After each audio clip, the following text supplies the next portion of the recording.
Bonjour! Good morning, magandang umaga sa inyong lahat. You're watching Eagle News Mornings from Canada. I'm Marco Zeruto coming to you from Toronto, bringing you stories from across the country. Now, maybe you're eating breakfast right now or getting ready to go out. And like we always say, if you are going out, continue to practice proper precautions, social distancing, so that you can keep yourself and others safe. Now, we're going to do our best to keep you entertained, updated, and most importantly, informed with news from Canada. And the main headline for today is this: Happy Canada Day. Today marks the 152nd birthday of the Great White North. And because of that, part of today's newscast is going to be a little different. That's why I'm dressed up like this. It is Canada Day, so it's going to be a little different from what we usually do here. And we'll talk more about that in a few moments. But first, the weather. Now let's start with Metro Manila. Today, AccuWeather is forecasting a high of 28 degrees Celsius with partly cloudy skies. And now we come here to the weather across Canada. Our weather street scene comes from Eagle News correspondent Janet Duazo. In the video, the Parliament Building, the Empress Hotel, and the Inner Harbor can be seen during Canada Day celebrations. Now we'll go across the country starting from the West Coast. In Vancouver, Canada, light rain 13 degrees Celsius. In Edmonton, rain 16 degrees Celsius. Calgary, partly sunny. 17 degrees in Regina, partly sunny also, a nice warm 23 degrees Celsius. In Winnipeg, it's cloudy at 26. In Montreal, mostly sunny, 29 degrees Celsius. In Ottawa, partly sunny, 30. In the Maritimes and Halifax, mostly sunny at 24 degrees Celsius. In Fredericton, mostly sunny also, 26 degrees Celsius. In St. John's, clouds and sun, a nice warm 25. And here in Toronto, it is a nice, hot, sunny 25 degrees Celsius. Now, of course, here in Eagle News Mornings from Canada, we've been reporting news, sometimes breaking news and updates since about April this year. And it's been such a wonderful opportunity to not only inform, but also reach out to you there in the Philippines. And today we'll be doing that with a Canada Day theme. Now, during the newscast, we'll be giving you some did you know facts about Canada, as well as interviewing our fellow correspondents on why we're both proud and humble of our Canadian heritage and how we celebrate that not only on July 1st, but every day. Now, Canada has a rich history, one that has been filled with unity and cooperation and tolerance. But like all nations, we have our flaws. And we'll start off today's news with, on a humble note, with how not everyone celebrates Canada the way many do. And we recognize that through this report by Eagle News correspondent Ashley Sackmar. Earlier this week, Ontario officials announced the details for the upcoming Canada Day celebration, discussing safe ways to celebrate the national holiday amidst the COVID-19 pandemic. Here's Premier Doug Ford with the announcement. And to show our thanks to the people of Ontario and celebrate this national holiday in true Canadian style, we're giving everyone a chance to explore our great province. Ontario Parks will be offering free day use at all provincial parks across the province, from north to south, from east to west. And we're also allowing free fishing for the whole family starting this Saturday, July the 4th. Canada Day, previously called Dominion Day, is celebrated by many Canadians every 1st of July. The Government of Canada calls it a day for Canadians to show their pride in their history, culture, and achievements. However, Canada Day is not celebrated in the same way by all that live in Canada. For many of Canada's Indigenous people, Canada Day is not a cause for celebration. According to former First Nations Ontario Regional Chief Isidore Day, on his 2017 statement released for Canada's 150th celebration, Canada's anniversary represents years of assimilation, genocide, neglect, and marginalization. Ultimately, this makes it very difficult for us to come out and celebrate. Canada's history goes farther than the creation of the Dominion of Canada. The Government of Canada writes that the history of First Nations, Inuit, and Métis is essentially the very history of our country, as they are the first people of Canada. Even before the country's official creation in 1867, North America was already home to many Indigenous people. Throughout Canada's history, Indigenous people were forced to assimilate to standards set by the British administration. According to the Government of Canada, this new perspective was based on the belief that British society and culture were superior. Chief Day explains that because of this, Indigenous people share a history that is painful and is filled with raw memories, which remain in our communities from our elders through to our youth that must never be forgotten, downplayed, or misrepresented. For many Indigenous people, another reason to not celebrate Canada Day is the Canadian government's platitudes and lack of meaningful action towards reconciliation with Indigenous people. Rather than celebrating, Chief Day explains that he regards Canada Day as a reminder that when working in true partnership, progress can be made. Canadians and First Nations must work together to ensure the next 150 years are worth celebrating together. The Chiefs of Ontario make this call for all Canadians. Decolonize by learning the true history of Canada and Indigenous history in your local area. Learn about and celebrate Indigenous people's history, culture, pride, and diversity, acknowledging the land you live on and its importance to local Indigenous communities, both historically and today. Though it is important to find ways to safely celebrate Canada Day during the COVID-19 pandemic, it is also of deep significance for Canadians to remember that this country's history did not begin at Confederation, and that it goes further than 153 years back, and with the true first people of the true North, strong and free, the Indigenous people. In Toronto, Ashley Sackmar, Eagle News, we live in interesting times. Now, Canadians recognizing this part of us is important. And one way we try to recognize that and share the values that we all have is using the power to vote.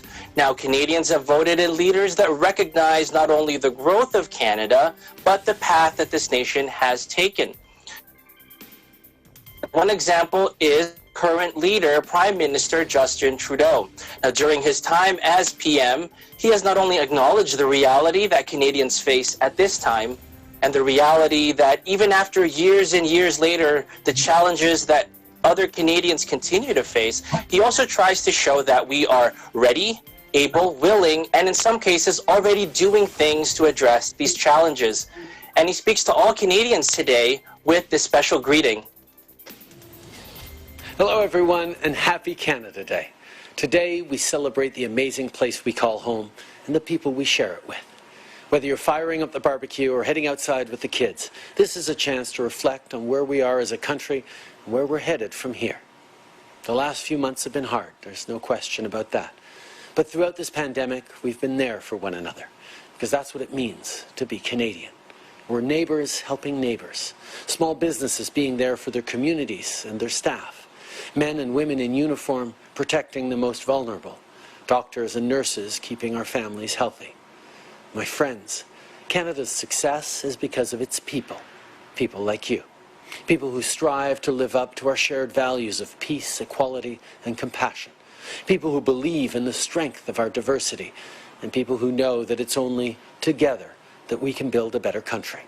A country where every senior has a safe place to live, a country where everyone has an equal and fair chance to succeed, a country where we say no to racism, to injustice, to hate, a country where we know our work is never finished. Because that's what makes Canada special, not the belief that this is the best country in the world, the knowledge that we could be. We can build that country. I know we can. Because no challenge we face will be too great if we face it together. Today we celebrate the country we share, and tomorrow we look to the future and move forward together. Happy Canada Day, everyone.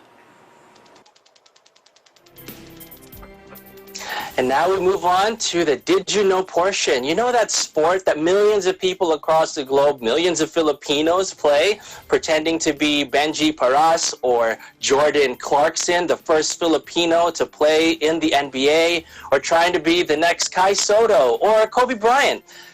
The game that they play is none other than the game of basketball.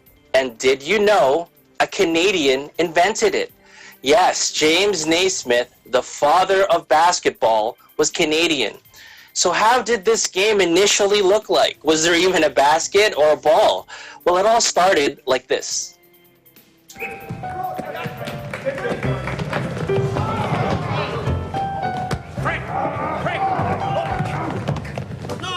Frank, don't carry it, dribble it, Frank, dribble it, Frank, shoot. Is this some kind of Canadian joke, sir? I mean, I know you're the instructor and everything, but if we can't carry the ball, how can we get a decent shot at the peach basket? All right. Maybe we can allow a carry of a couple of steps. And Mr. Naismith, sir, it sure slows things down having to climb up here every time. Well, then let's cut the bottom out of the basket. Ah, but I need these baskets back.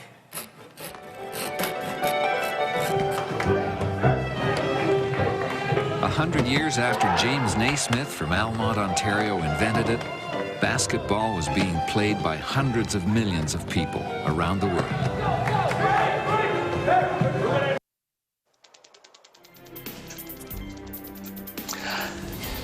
We now go to one of our fellow correspondents, Vanessa De La Cruz. Vanessa, how are you?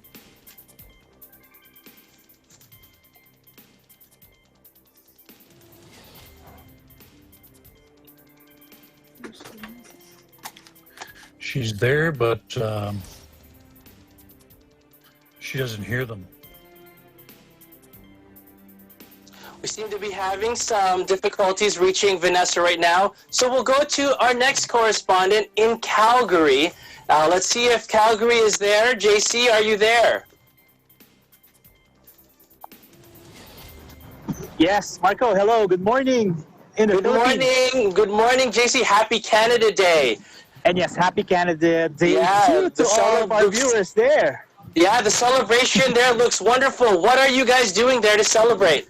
Well, one thing is, I know we have rains for a couple of days, but today it's a sunny day here in Calgary. And currently right now, I am in a town which is like 20 minutes away from Calgary City, which is called Cochrane. And we are visiting a popular ice cream place for Canada Day. So that's great.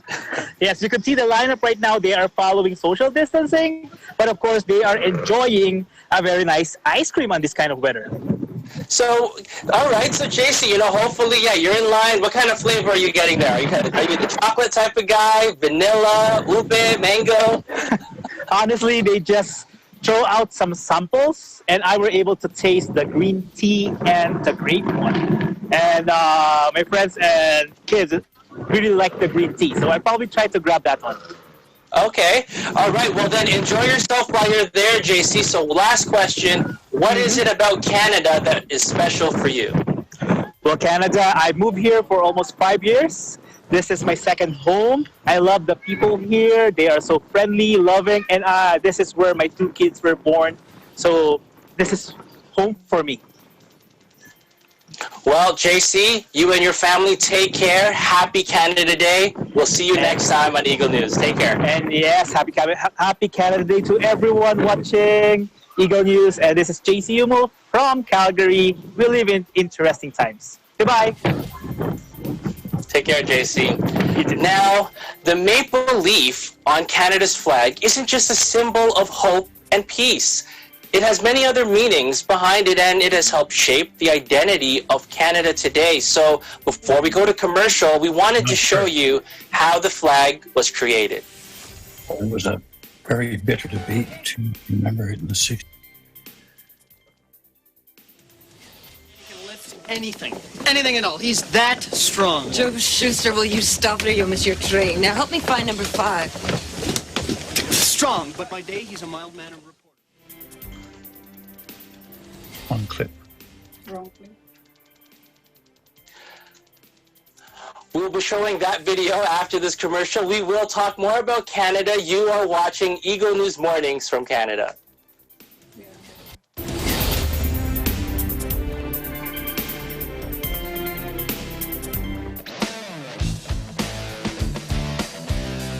Patindi ng patindi at tuloy-tuloy ang pagpapakita ng galing ng ating mga TNG aspirants. You're just too good to be true. It up, you came to get it broke with a dame, I should have broke you back when I was a child. Abangan ng kanilang performances sa pinakamalaking talent competition sa buong bansa, Tagisan ng Galing.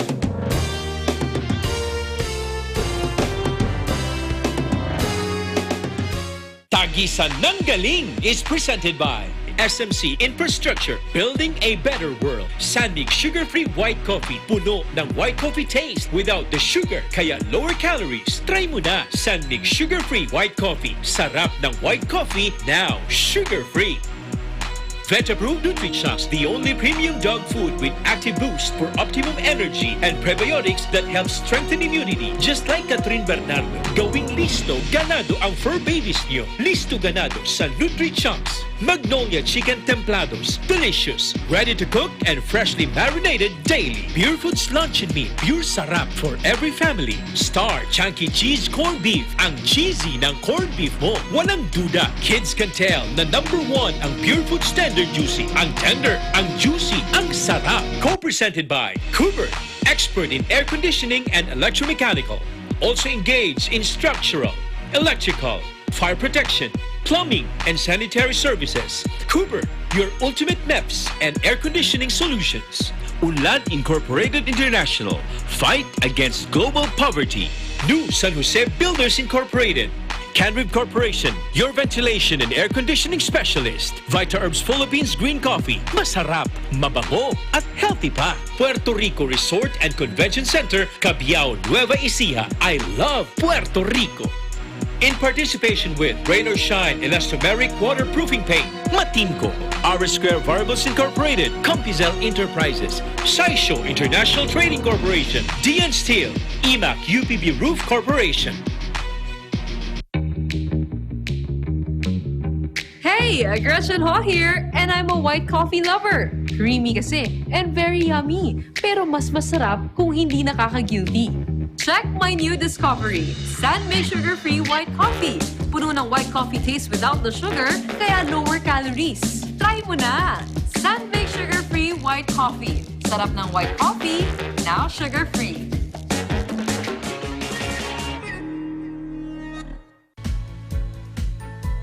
The Bulacan Bulk Water Project is a treatment facility that will provide bulk water to the 24 municipalities of Bulacan to meet the increasing water demand of its residents.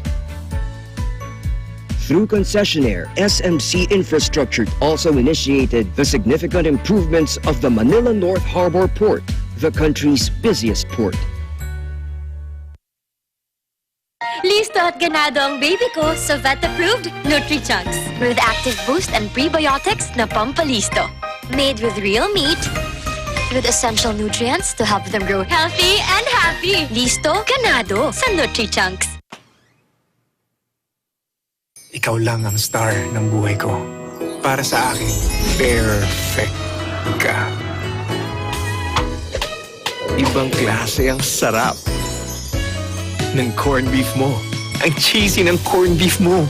Pag Star Chunky Cheese Corned Beef, sarap ng corned beef, inangat pa ng real cheese cubes. Kaya perfect ang sarap. Star Chunky Cheese Corned Beef.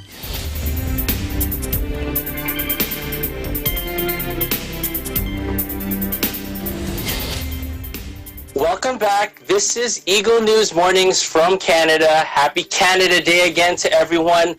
We now go to our nation's capital, Ottawa, Ontario, and look who we have here. Hi, everyone. It's Eagle News correspondent Sabir Mufti. Hello, Sabir. How are you? I'm great, Marco. It's good to see you. It's been a while. Happy Canada Day.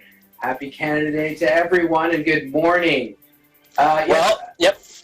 Sorry, I just wanted to say, listen, thank you for having me on. I have been at a friend's house today, so spent the day over there. My kids enjoyed some outdoor weather, and listen, I'm sporting my Canada flag, which I do every Canada Day.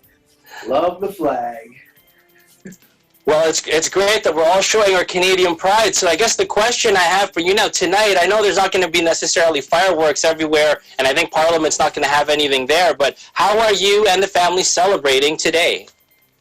Well, like I mentioned, we just came back from our friend's house, and so we spent it with them, good, close friends. Our kids were able to bond with their son, and just spend a little time outdoors. We don't mind having a quiet Canada Day. I'm born and raised in this country. I love this country. I've spent many Canada Days living and growing up in the nation's capital. I spent them on Parliament Hill. I was able to shake. I remember back in the 90s, I was able to shake Prime Minister Jean Chrétien's hand, which was one of my highlights. I'm a big fan. And just gathering of everyone all over the world down on Parliament Hill, it has been awesome in the past. It's different, I'll tell you. It's very strange not having all the people down there. But again, due to COVID-19, as Canadians, we respect the rules. Like I've always said, we follow the rules, and we'll make sure that we do our best to keep our distance. But we'll have a quiet night at home and enjoy the time with the family.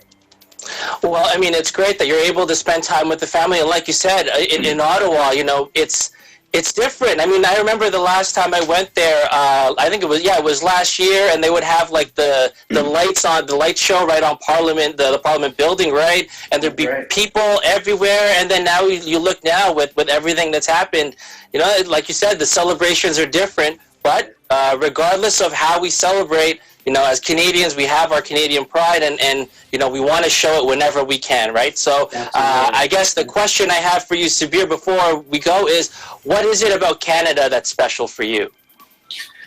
Well, there's lots to be special. Friendly people. I call this place home, and I remember, because I've lived in other countries before, but when I was away from Canada, one of the biggest things is, I'm a hockey fan, and I love watching hockey.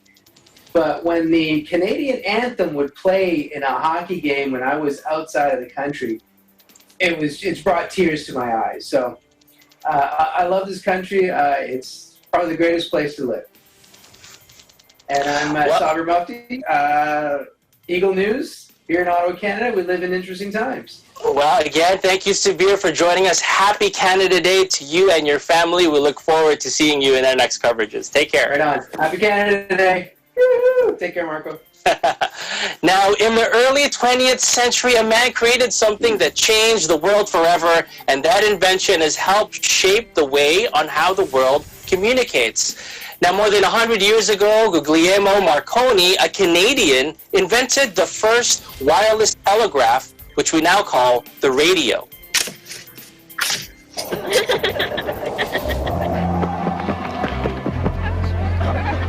Hey, go on! Go on! Mind your own business!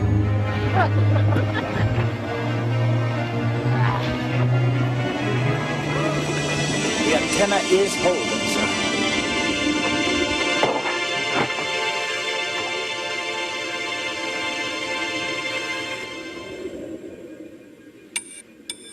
Yes.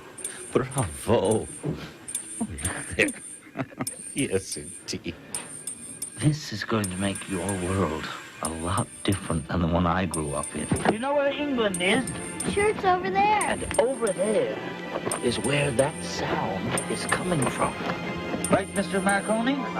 Through the air, across the ocean, the first time ever.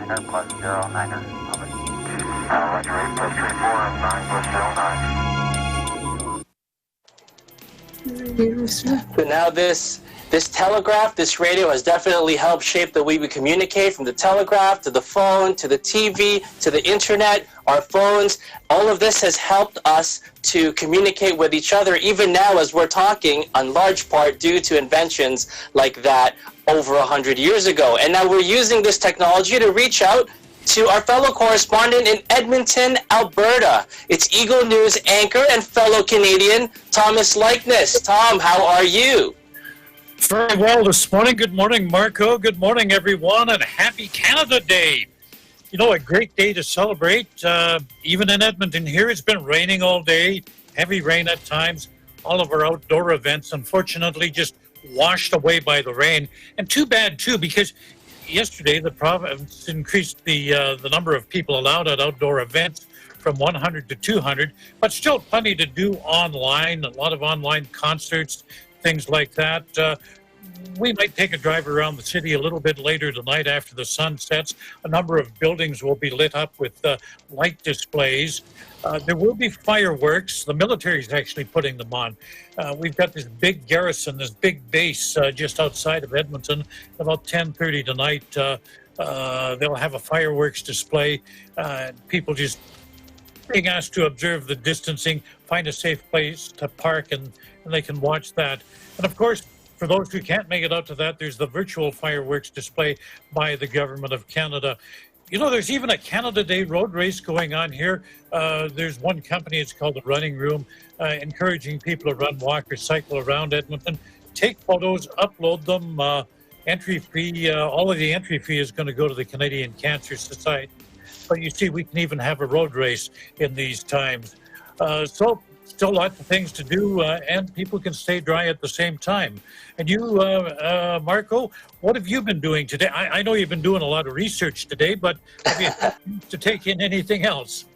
Well, I mean, we were trying to see if someone in our social group, our social bubble, actually got fireworks, because the city actually allowed, if you want to have in your private property to light up some fireworks, you can. But since fireworks aren't going to be allowed anywhere else, but if that's not the case, we are just going to spend time with family in another amazing year, right? Another birthday for Canada, and hopefully next year, it'll be a little bit better, right? Maybe we'll be able to all gather outside, get some more fireworks, and enjoy everyone properly, of course, distancing. But I guess the question I have for you, Tom, also is, today, with all of these celebrations that's happening in Edmonton, you yourself and the family, how are you guys going to celebrate? Well, because of the rain and so on, we just basically stayed indoors. Like I said, we may take a drive around the city to see some of the lights and so on tonight. Perhaps even get out to the base, because it's not too far from where we live. But other than that, it's been a quiet day, just like you say, time to spend with family. All right, so last question, Tom. What is it that makes Canada special for you?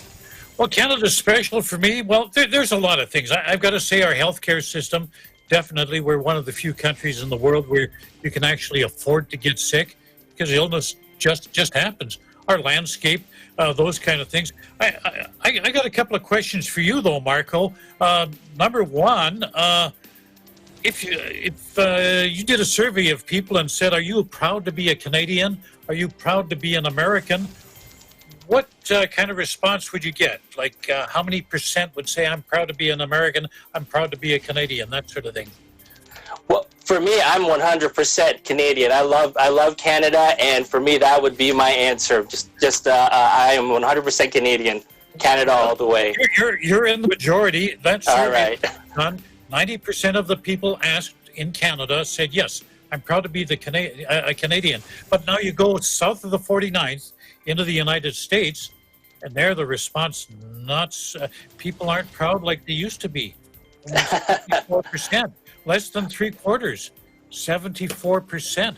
And I remember when I lived down there, you know, Americans wore their patriotism on their sleeve.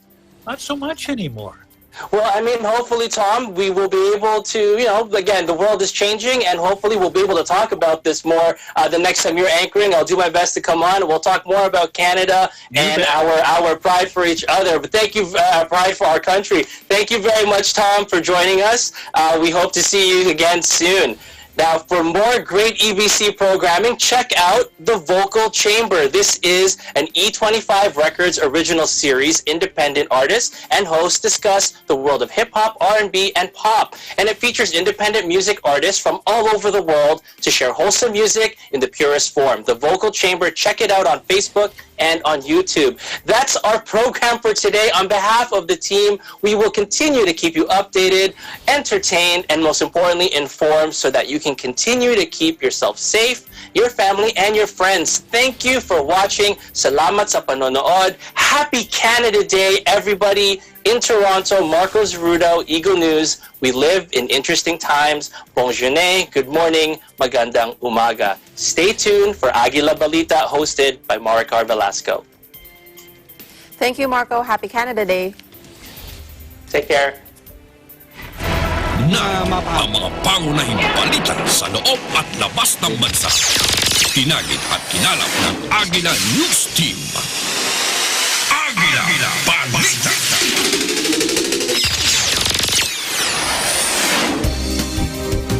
Narito ang may init na balita. Ngayon ay Huwebes, Hulyo 2, 2020. Sa ulo ng mga balita. COVID-19 cases sa bansa umabot na sa 38,511. Bilang naman ng recoveries umakyat na sa 10,438. Dalawang chartered planes gagamitin ng pamahalaan para maiuwi ang mga labi ng halos 300 overseas Filipinos na namatay sa Saudi Arabia.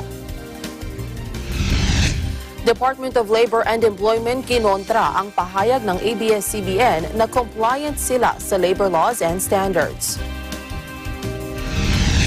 Sa balitang abroad, nasa 12 milyong katao apektado ng malawakang pagbaha sa China. Ako ang inyong magiging tagapaghatid balita. Ako po si Maricar Velasco. Sa detalye ng mga balita, umakyat na sa 38,511 ang kabuang bilang ng COVID-19 cases na naitala sa bansa. Ito ay matapos makapagtala ang Department of Health ng 999 na karagdagan pang kaso.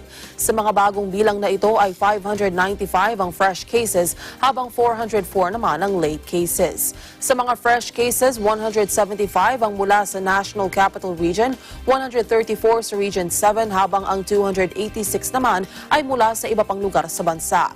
Sa mga late cases naman, ang 131 ay mula sa NCR, 57 mula sa Region 7, 260 naman sa iba pang lugar sa bansa.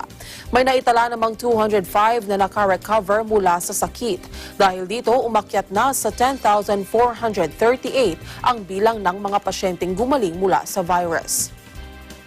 May 4 namang naitalang bagong nasawi dahil sa COVID-19. Nilinaw naman ng DOH na sa 4 na nasawi, 3 rito ay namatay noong buwan ng Hunyo. Sa ngayon, umabot na sa 1,270 ang kabuang bilang ng nasawi sa bansa dahil sa COVID-19.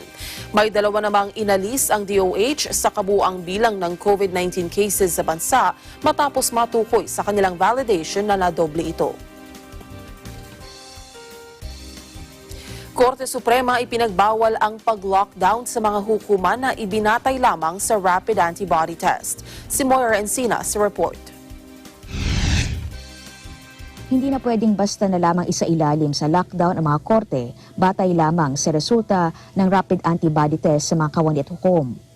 Ito ay alinsunod sa bagong health guidelines na inilabas ng Office of the Court Administrator makaraang mag-lockdown ang ilang korte sa NCR dahil nagpositibo sa rapid test ang ilang court personnel. Sa 4 na pahinang circular ni Court Administrator Semaidas Marquez, sinabi na isasara lamang ng pisikal ang mga korte at i-disinfect kapag nagpositibo sa confirmatory PCR test ang pilyado o hukom. Ang mga nagpositibo sa rapid test na judge at staff ay inaatasan na mag-self-quarantine habang hinihintay ang resulta ng kanilang PCR swab test. Pero hindi isasara o ila-lockdown ang mga korte kung may nagpositibo sa rapid test. Gayman dapat na magsagawa ng initial contact tracing.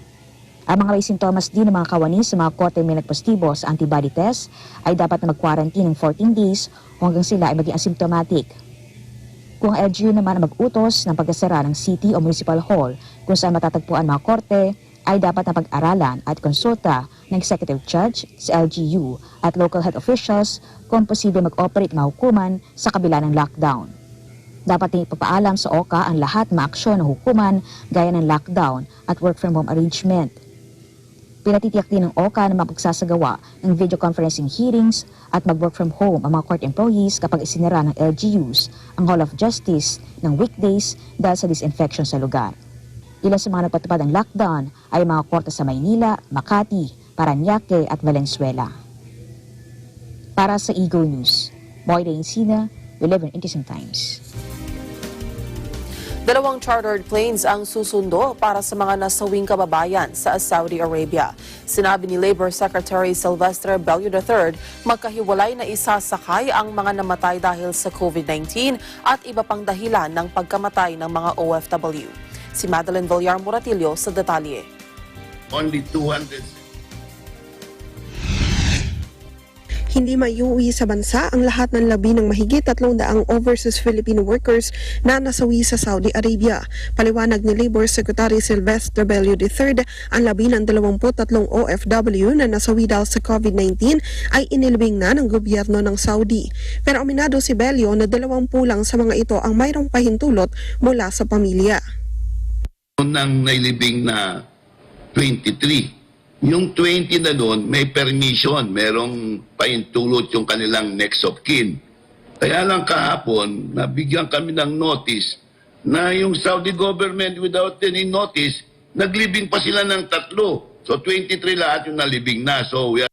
Habang ang mga nasawi naman dahil sa ibang sakit o dahil sa aksidente at iba pang kadahilanan, 4 ang naiuwi na ng kanilang pamilya dito sa bansa.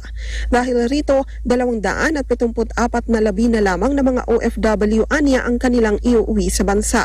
Ang 129 sa kanila nasawi dahil sa COVID-19, habang ang 145 naman ay dahil sa ibang sakit o iba pang kadahilanan. Tiniyak naman ni Bello na ginagawa nila ang lahat upang maiuwi sa lalong madaling panahon ang labi ng mga nasabing OFW. Talking of only 274. And by July 4, dapat na iuwi natin yan yung ating mga minamal na kababayan.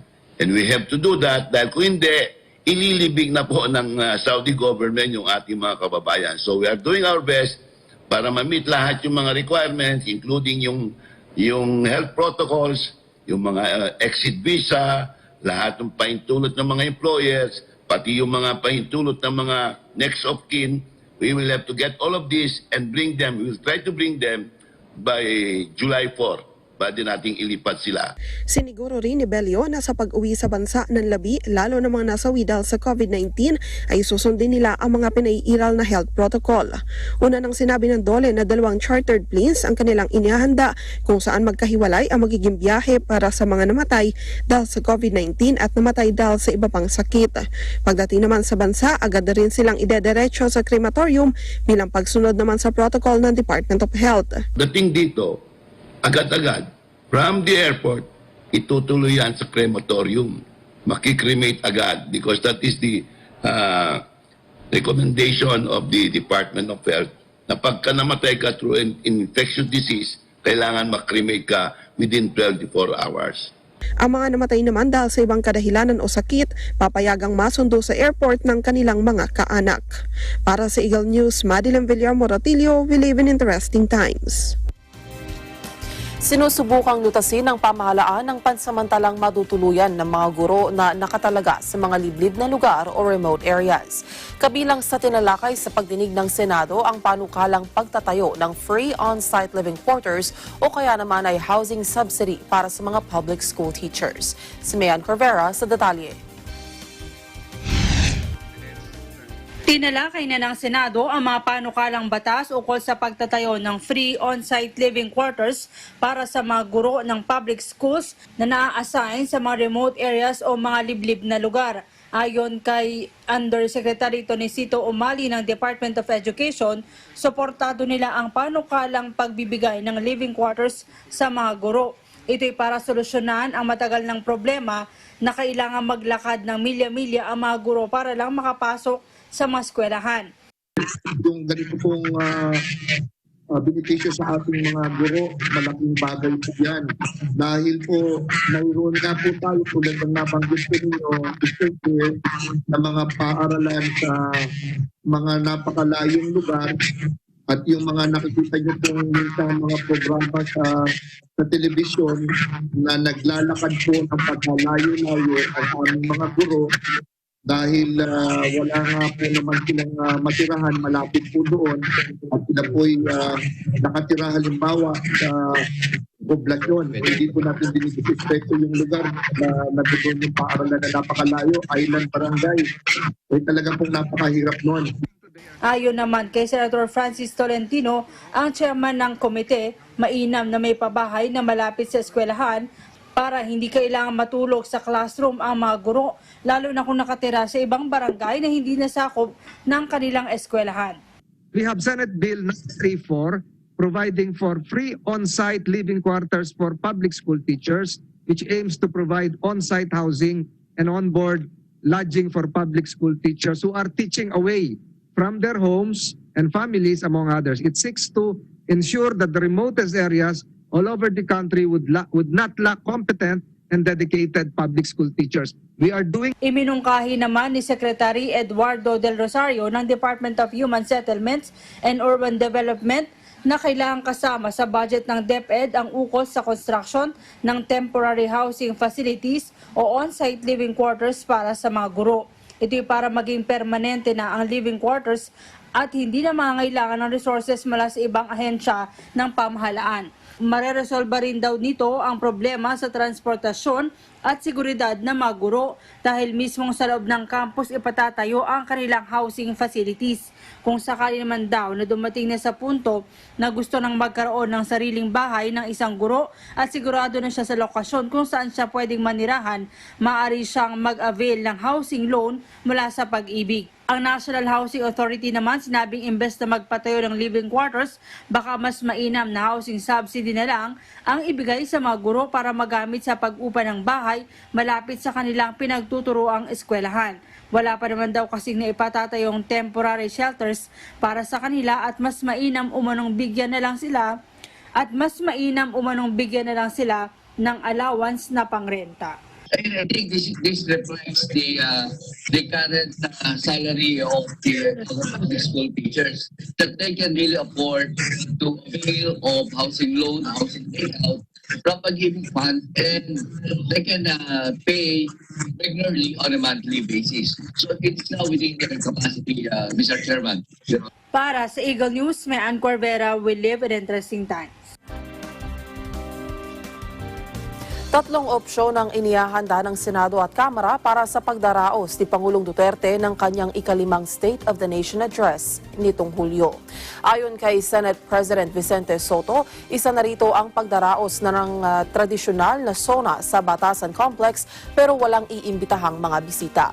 Tanging mga senador at kongresista ang magpupunta sa Batasan para hindi magsiksikan. Hindi naman aniya malalabag ang rules sa physical distancing dahil sa laki ng Batasan Complex, maaaring magkasya pa rin ang mga senador at kongresista.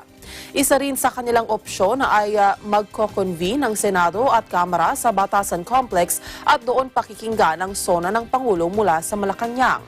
Ang kanilang ikatlong opsyon, hiwalay na magsasagawa ng sesyon ng Senado sa Pasay at Kamara sa Batasan habang sa Malacanang naman magsasalita ang Pangulo sa pamamagitan ng video conference. Sinabi ni Soto na may ugnayan na sila sa liderato ng Kamara para plansyahin kung ano sa tatlong opsyon ang maaaring isagawa nang hindi malalabag ang rules sa social distancing. Tatlong points would be live in their areas. No, those are the options. Pero yung third option, yung sinasabi ko, live in their areas, but kung sino makaka-attend sa plenary, they can. Ang House ata maglilimit. Sa Senate naman, pwedeng hindi maglimit sapagkat iilan lang naman kami. 23 lang kami. And then, all virtual na.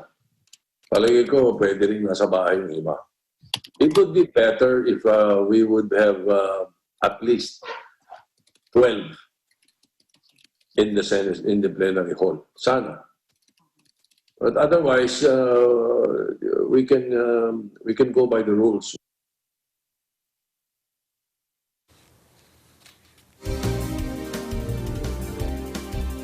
Susunod, Dole, kinontra ang pahayag ng ABS-CBN na compliant sila sa labor laws and standards. Ang detalye na yan sa pagbabalik ng Agila Balita sa umaga. Agila Balita.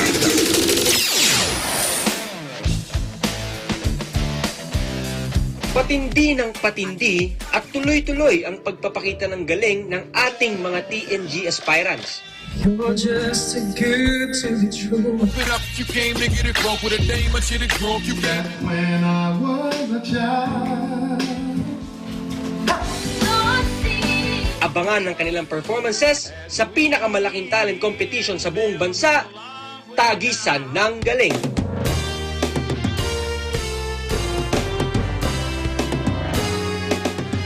Tagisan ng Galing is presented by SMC Infrastructure, building a better world. Sanmig sugar-free white coffee, puno ng white coffee taste without the sugar, kaya lower calories. Try mo na Sanmig sugar-free white coffee. Sarap ng white coffee, now sugar-free. Vet-approved NutriChocs, the only premium dog food with active boost for optimum energy and prebiotics that help strengthen immunity. Just like Catherine Bernardo, gawing listo, ganado ang fur babies niyo. Listo ganado sa NutriChocs. Magnolia Chicken Templados, delicious, ready to cook and freshly marinated daily. PUREFOODS Luncheon Meat, pure sarap for every family. Star Chunky Cheese Corned Beef, ang cheesy ng corned beef mo. Walang duda, kids can tell na #1 ang PUREFOODS Tender Juicy. Ang tender, ang juicy, ang sarap. Co-presented by Cooper, expert in air conditioning and electromechanical. Also engaged in structural, electrical, fire protection, plumbing, and sanitary services. Cooper, your ultimate MEPS and air conditioning solutions. Unlad Incorporated International, fight against global poverty. New San Jose Builders Incorporated. Canrib Corporation, your ventilation and air conditioning specialist. Vita Herbs Philippines Green Coffee, masarap, mabango, at healthy pa. Puerto Rico Resort and Convention Center, Cabiao, Nueva Ecija. I love Puerto Rico. In participation with Rain or Shine Elastomeric Waterproofing Paint, Matimco, R Square Variables Incorporated, Compizel Enterprises, Saisho International Trading Corporation, DN Steel, IMAC UPB Roof Corporation. Hey, Gretchen Ho here, and I'm a white coffee lover. Creamy kasi, and very yummy. Pero mas masarap kung hindi nakaka-guilty. Check my new discovery, Sanmig Sugar-Free White Coffee. Puno ng white coffee taste without the sugar, kaya lower calories. Try mo na! Sanmig Sugar-Free White Coffee. Sarap ng white coffee, now sugar-free.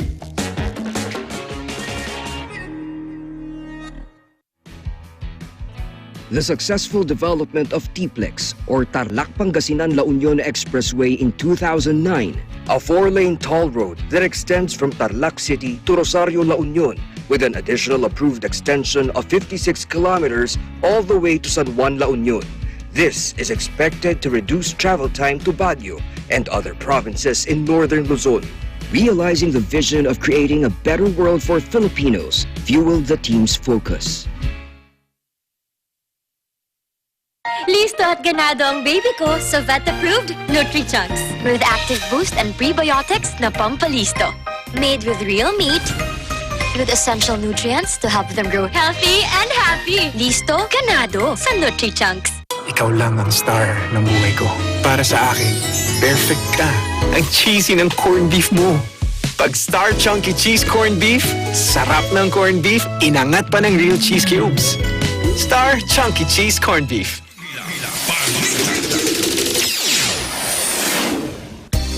Maraing pinabulaanan ng Department of Labor and Employment ang pahayag ng ABS-CBN na compliant sila sa labor laws and standards. Sa isang statement, iginiit rin ng DOLE na walang katotohanang inaprubahan nila ang seasonal work status ng mga program employee ng kumpanya. Sa katunayan, ayon sa DOLE, nakitaan ng mga paglabag ng kanilang labor inspectors ang ABS-CBN na ginawa naman ng aksyon ng kumpanya upang maitama. Mayroon rin umanong nakabinbing 67 cases ang ABS-CBN sa National Labor Relations Commission at iba pang korte. Binalaanan naman ng DOLE ang kumpanya sa maling presentasyon ng mga labor policy na inilabas noon ng kagawaran na hindi na aplikable sa kasalukuyang labor code. Tinukoy ng DOLE ang ginawang pagsusumite ng kumpanya sa committee sa Kamara ng policy instruction na inilabas noon pang 1979 bilang basehan ng work arrangement na ipinatutupad ng ABS-CBN. Tax avoidance scheme ng ABS-CBN Corporation inilantad sa pagdinig ng Kamara. Big Dipper na subsidiary ng media network nagparehistro sa Philippine Economic Zone Authority o PEZA para makaiwas umano sa pagbabayad ng malaking buwis sa gobyerno ayon kay Sagip Party List Representative Rodante Marcoleta. Si Eden Santos sa detalye.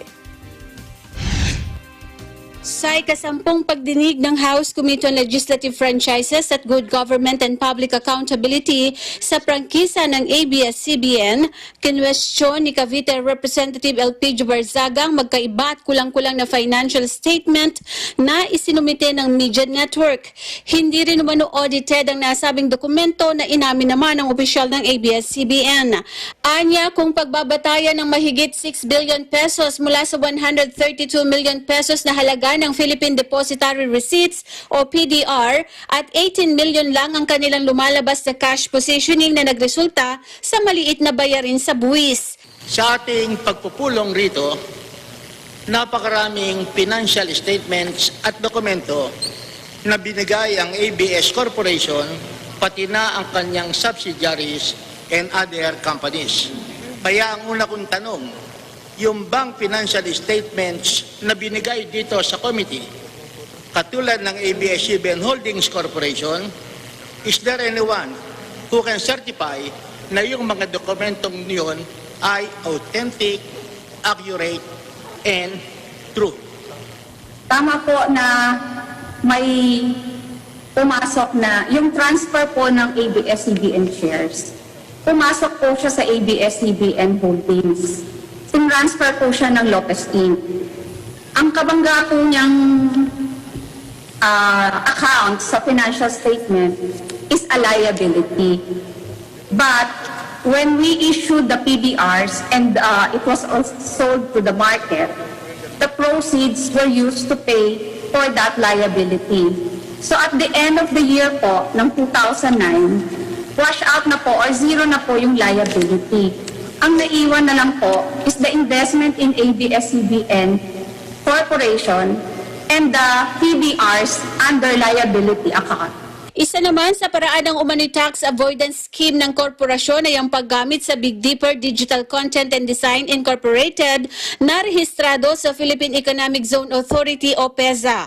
Ayon kay House Deputy Speaker at Sagip Party List Representative Rodante Marcoleta, wala naman itong pinoproduce na produkto na ini-export nila at ang tanging kliyente nito ay ang ABS-CBN Hungary na pag-aari rin ng ABS-CBN. Gate pa ng kongresista na kung hindi pinayagan ng PEZA na marehistro ito ay tiyak na mas malaki sana ang buwis nito na makatutulong sa ekonomiya ng bansa na pangunahin namang dahilan ng pagkakatayo ng PEZA.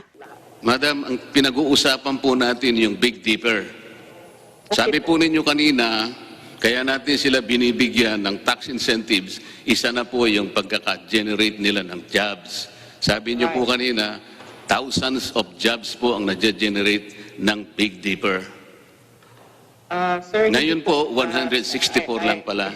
Hindi po ang ibig kong sabihin. I'm speaking for the entire 4,564 companies registered with PEZA. Yun nga po ang problema natin, Madam. Big Dipper lang ang pinag-uusapan natin. Ngayon po, 164 jobs lang palang na-create nila. Pero sir, can I Yes or no lang po, ma'am. Mahihirapan po itong pagdinig na ito kung hindi kayo sumasagot ng...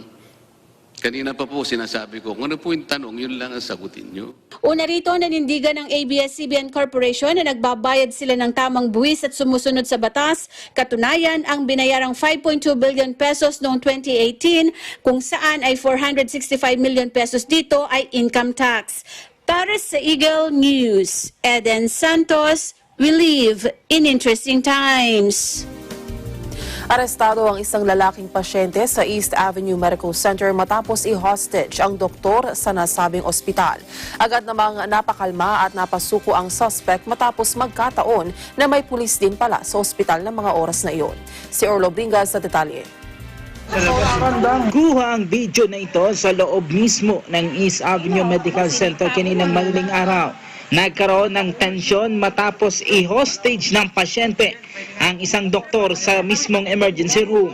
Mag-aalas 6 ng umaga nang mangyari ang insidente. Tol, usap lang tayo. Sa inisyal na investigasyon ng QCPD, dito kumuha ng syringe ang suspect saka itinutok sa doktor na tumitingin sa pasyenteng suspect. Kinilala ang suspect na si Hilarion Anchondo, 51 years old. Ayon kay Police Brigadier General Ronnie Montejo, hepe ng QCPD, lumalabas sa kanilang investigasyon na nagpunta ang suspect sa East Avenue Medical Center para magpagamot matapos itong maaksidente sa motorsiklo. Agad namang nakaresponde sa insidente ang mga pulis na saktong nasa ospital din ng mga oras na iyo. Kaya pinakawalan nito ang kanyang hinostage at napakalma ang suspect. Wala naman anya itong hininging demaan o anuman na sakaling naging dahilan kaya ito ng hostage. Nasa kustodiya na ngayon ng QCPD ang suspect at mahaharap sa kasong grave coercion, grave threat, alarm and scandal complaints. Inaalam na ngayon ang dahilan ng pang-hostage ng suspect. Nasa mabuting kalagayan na ngayon ang doktor na hinostage ng suspect. Para sa Eagle News, Earl Ringas, we live in interesting times. Hindi, siya sa labas. No, kapag sinipa ako yun eh. Mga dok.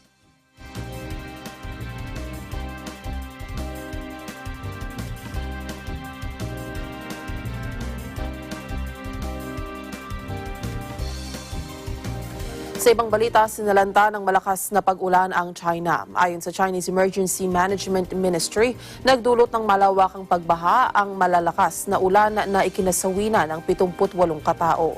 Nasa 12 milyong katao naman ang apektado ng mga pagbaha. Nasa 720 katao naman ang nailikas mula sa mga binahang lugar. Napinsala rin na ang maraming kalsada at mga ari-arian. Samantala, 47 migrants ang nailigtas ng crew ng charity ship na Ocean Viking sa Mediterranean Sea. Ayon sa pahayag ng Ocean Viking, ang mga nailigtas na migrants ay nagmula sa Bangladesh, South Sudan, Pakistan at Ghana. Natagpuan ang mga ito na palutang-lutang sa karagatang sakop ng Italia. Kaugnay nito, nasa 164 ng migrants ang nailigtas ng Ocean Viking mula noong June 23.